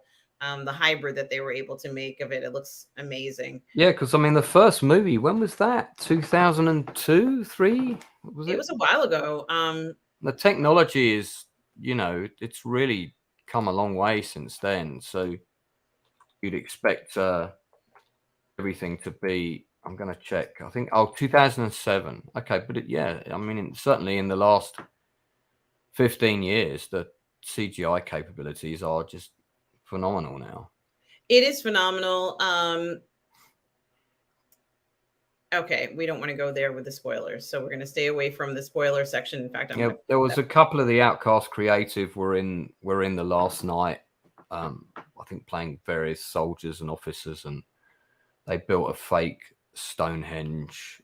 And I saw a lot of pictures from the shoot, and they had a lot of fun. They said it was a really good shoot to be on. They were really looked after, and but I haven't even seen that one. I think it's the last night that one's called. Okay. Well, it is very interesting to see this, and I know a lot of people went to see it who enjoyed it. So it's an enjoyable film. I recommend it to anybody who wants to see Transformers. And supposedly, you know, I think King Tannic, who's on our channel on the Burnettwork, is going to be doing a review of it soon. We'll see. But it really is interesting to see how far the Transformers have really come from seeing them first in the cartoons in the 80s to what seems to be very realistic looking machines now. They don't look like these cartoon characters even anymore. They look like very advanced machines now. So that is kind of interesting with distinct personalities and everything. So, and there's another film on the way called Transformers 1 due to hit the screens in 2024. And that's literally just next year. So that's coming up. And the same for Into the Spider-Verse series will continue there. I know some of you have seen that film. Lance, did you see Across the Spider-Verse? No, I didn't. Spider-Man is actually my favorite superhero because I was brought up on. I don't know if you'll remember them, but the kind of, was it the Hanna-Barbera animated version that had the Spider-Man, that song, and it had these very kind of surreal, psychedelic backgrounds, and each series each episode always focused on one villain. Yes, and I really liked those. I rewatched a load of them recently, actually, and I mean, obviously they look incredibly dated and old, but the stories are still pretty good. So I finally got around to watching the one with Zendaya where all three of the actors come back. No Way Home? Right. I finally saw that about 3 months ago. And I have to say it was really good. I am a bit superheroed out, as I mentioned earlier, but I was pleasantly surprised, and I enjoyed that film, and it really worked. It was a great idea of kind of wrapping that whole thing up. I haven't seen the other animated one that I think this is a sequel to. Is that right? Or is this a sequel to one of the live action? I'm a little bit confused where it fits in. Well, I know that there's a 2018 version called Into the Spider-Verse. Right. That I've seen. That was great. Okay. So it's a sequel to that, isn't it? I think it is. And then Across the Spider-Verse, which is what this one is called, was the one that came out now. And then there's another one. I don't remember what the third one is that's coming out next year. I guess it'll be maybe the third version of it, but it's coming out next year. The 2018 version won, as Nathan was telling me, won an Oscar for Best Animated Feature. Yeah, that's right.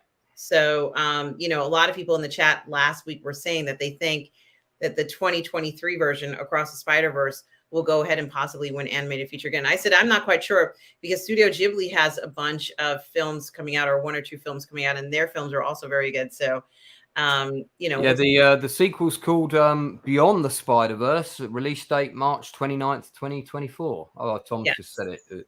Totally in sync there, Tom. I mean, I think I probably will sit down and watch it. I think it's only out in the cinema here at the moment. I'm not sure if it's is it on Netflix or anything. I don't think it is. Which one? The current one, the one that's just come out. No, it's not. No. Yeah. No. I saw it's on at the cinema up the road, but I think I'll have to wait for it to come online. Well, I have a feeling it's going to continue to do very well. There's a lot of accolades about it. It's as good. If you like the 2018 one, chances are you will like the 2023 version. Yeah, I think I will. great cast as well. You know, doing the voices and. Well, they brought back a character that I like, especially called Spider-Punk. And I'm a huge fan of Spider-Punk. I actually own the 1/6 scale figure of Spider-Punk. And I didn't know he was going to be coming back for this. And so it was such a pleasure to see Spider-Punk depicted in the film. I'm not going to go into too much detail, but he's in it. So that's all I'm going to. He's voiced by Daniel Kaluuya. That's right. Who I've met when he was in a play in London. And a friend of mine was in a play with him. He was phenomenal in the play. Yeah, he is amazing. Black British punk rock version of Spider-Man from the alternative universe. Yes, ooh. He's Black British. He's a punk rocker. He uses his guitar to fight with. It's amazing. Fire spider webs. Yes, and he's just unbelievable. I love that character so much. And so when I was watching the film before, I didn't know he was going to be in it, so I immediately knew who it was when he popped up, and it was just so amazing what they did with him. Even in the animation, when they decided to show him in the animation, it was true to form. It was just wonderful. And Tom Jr. Jackson mentions that you can even order the Blu-ray already for Across the Spider-Verse, which is remarkable there. So those are fantastic films. To be honest with you, I think we really got some treats from those.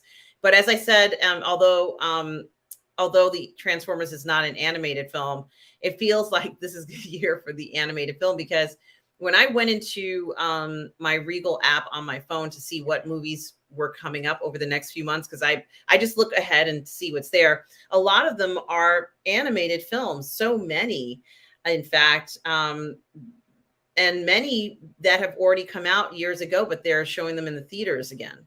So there's a lot of that happening this summer across, I think, at least in the United States. I can't speak for other countries, but there's a lot of them, and especially Studio Ghibli films. And there's one that I want to see called The Lonely Castle in the Mirror, and it looks so incredible looking.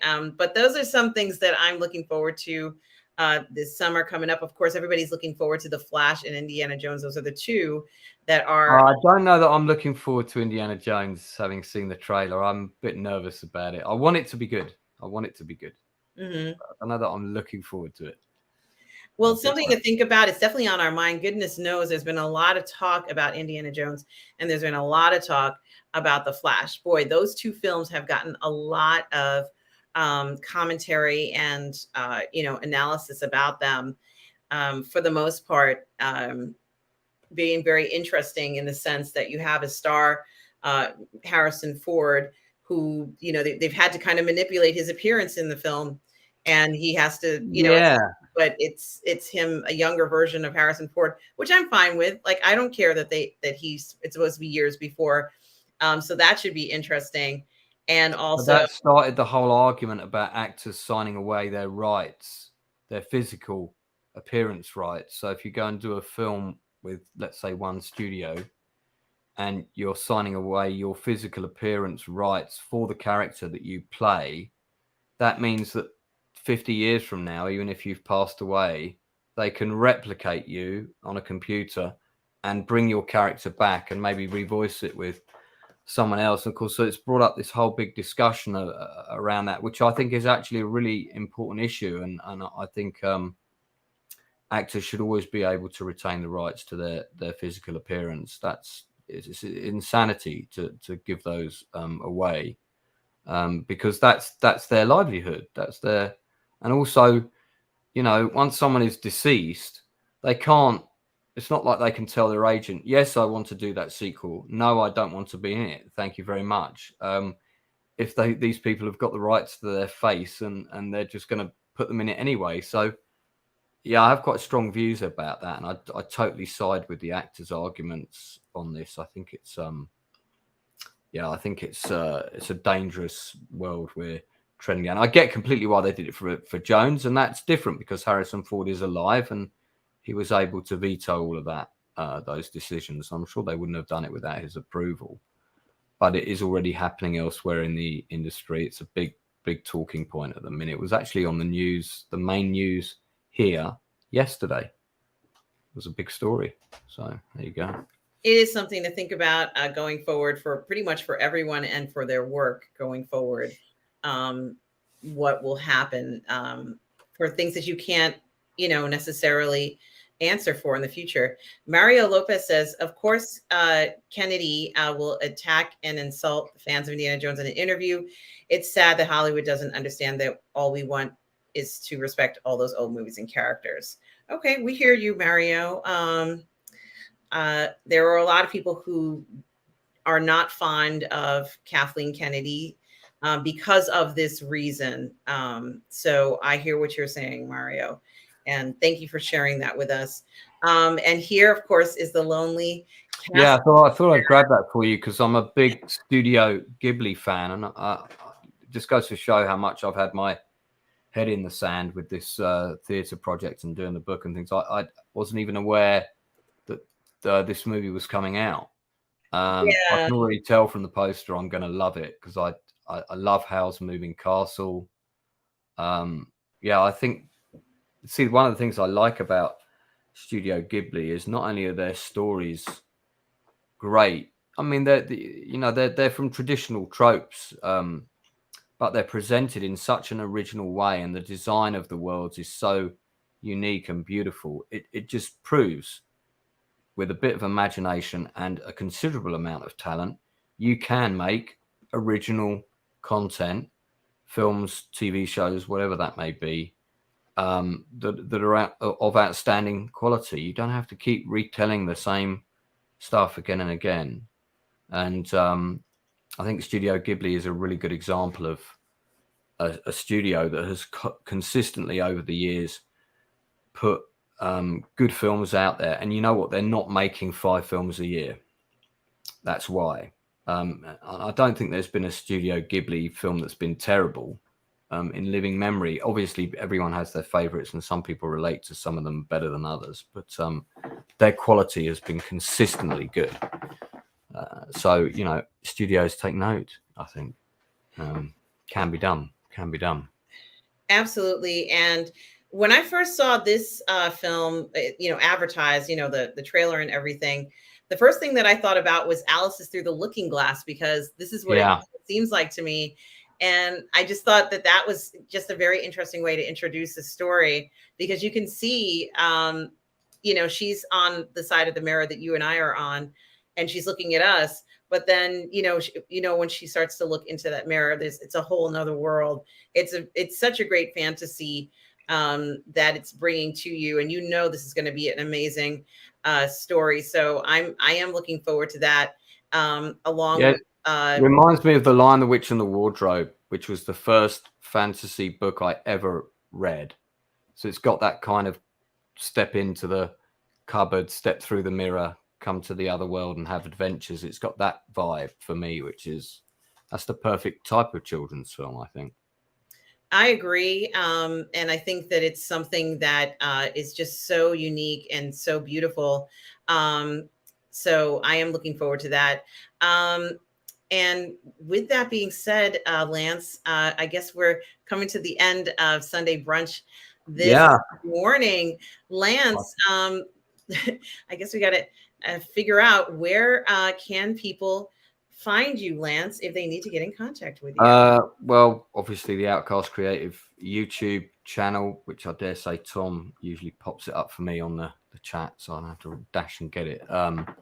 And I think we keep hovering close to 2,000 subscribers. And while I've been in rehearsals for 6 weeks, so I just got all my regular slots sorted out for the channel. And then of course I couldn't do them all because we were rehearsing like every evening, because the actors are doing a different job during the day, and then they were coming around to me to rehearse. So I lost a load of my subscribers because I wasn't putting out content as regularly. So I was like, oh no, we were only like 20 away from 2,000, and suddenly it dropped again. So please do subscribe, because we're nearly there. That's another big milestone, and I'm trying to get to 10 before the end of the year, and I've got a ton of content planned for the summer. I'm going to be doing like 4 or 5 streams a week, so because I really enjoy doing this.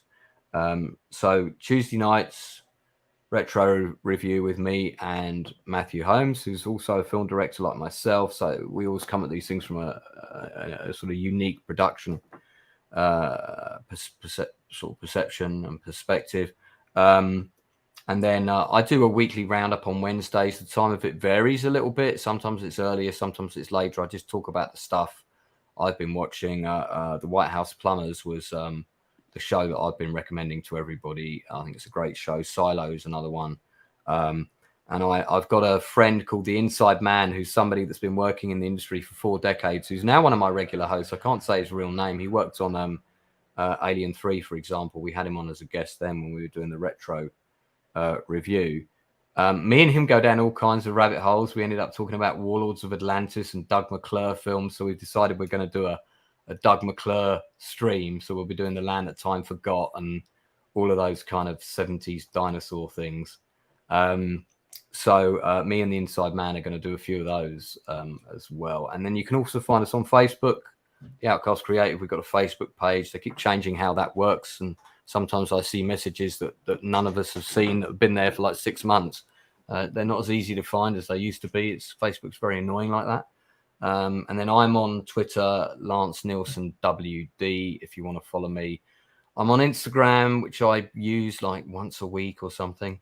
I'm not on TikTok or any other of those. But thank you so much for having me on again. You know, I always love doing these.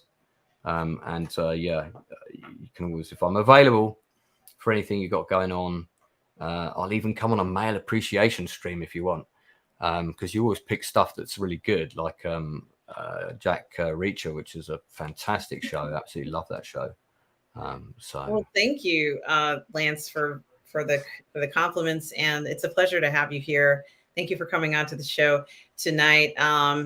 And I do also want to say hello to Stubble McShave, who's just joining us. Stubble, no worries. We'll see you on the next show.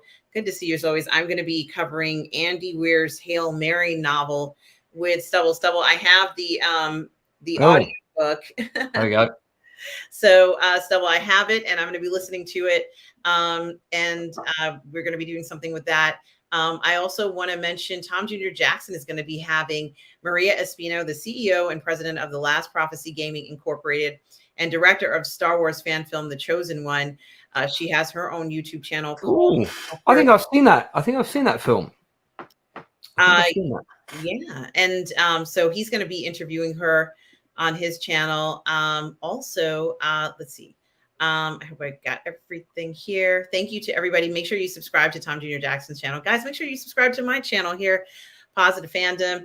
I'm at 1,300 subscribers, but I wouldn't mind more subscribers. So I thought you had more than me. I thought you were well ahead of me. No, I'm not. All right, subscribe to our channel then. Absolutely. As a priority. Forget mine.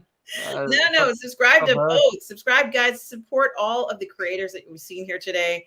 Certainly, Rogue Thinker. Gee, I hope I said hello to you, Rogue Thinker. Says farewell and enjoy. Good to see you, guys. Thank you to everybody who stopped by today. Also, and sub to Retro Nerd Girl as well. Absolutely, guys. Here's channel. Retro Nerd Girls YouTube link. Make sure you subscribe to that as well. Yes, Tom Jr. Jackson also has 145 subs, and he could use tons more. So guys, please subscribe to Tom Jr. Jackson's channel. The link is in here. Make sure you go ahead and do that, guys, and support other creators. Tom says that audiobook for Hail Mary is fantastic. I'm just starting to listen to it, Tom. So I'm looking forward to it. Really appreciate it, everybody. I need to do an audio book for this actually, and I'm wondering, because it's my diary, should it be my voice? I don't know. Yeah, let it be your voice if you like. It could be quite a funny audio book, because I'd be willing older me having a go at younger me. But yeah, you should do it with your voice. I think that would be a nice touch, Lance. Yeah, I think that would be cool. But if you need someone to do it, I'm more than willing to do that for you.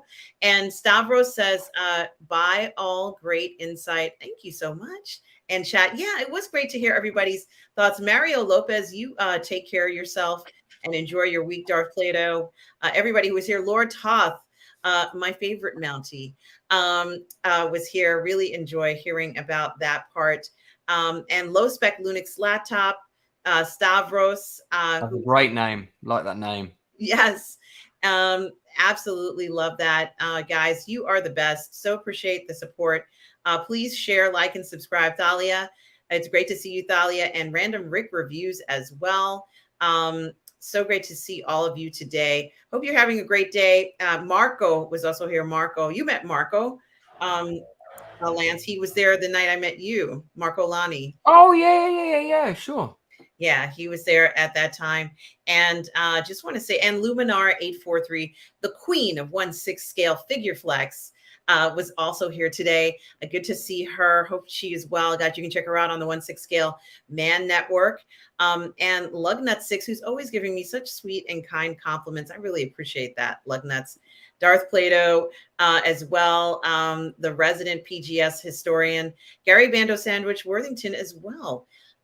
Nathan Trujillo, Irene was here too earlier. Irene, hope you are well. Jamin D, who I haven't seen for a little while. Good to see you, Jamin D. And I think Joe, where's the gentleman's? I'm looking for his thing. Joe Tyson was also here. Keely Chow. So great to see all of you. Bonzo Kilborn. You all have been so great. Thank you so much for the support. Mighty Orbots was also here. I just want to make sure I didn't miss anybody. Yes, Joe Tyson as well. So I think that's everybody. Thank you so much for the support, everyone. So enjoyed hearing all your comments. Tom, Junior Jackson, we are goof people.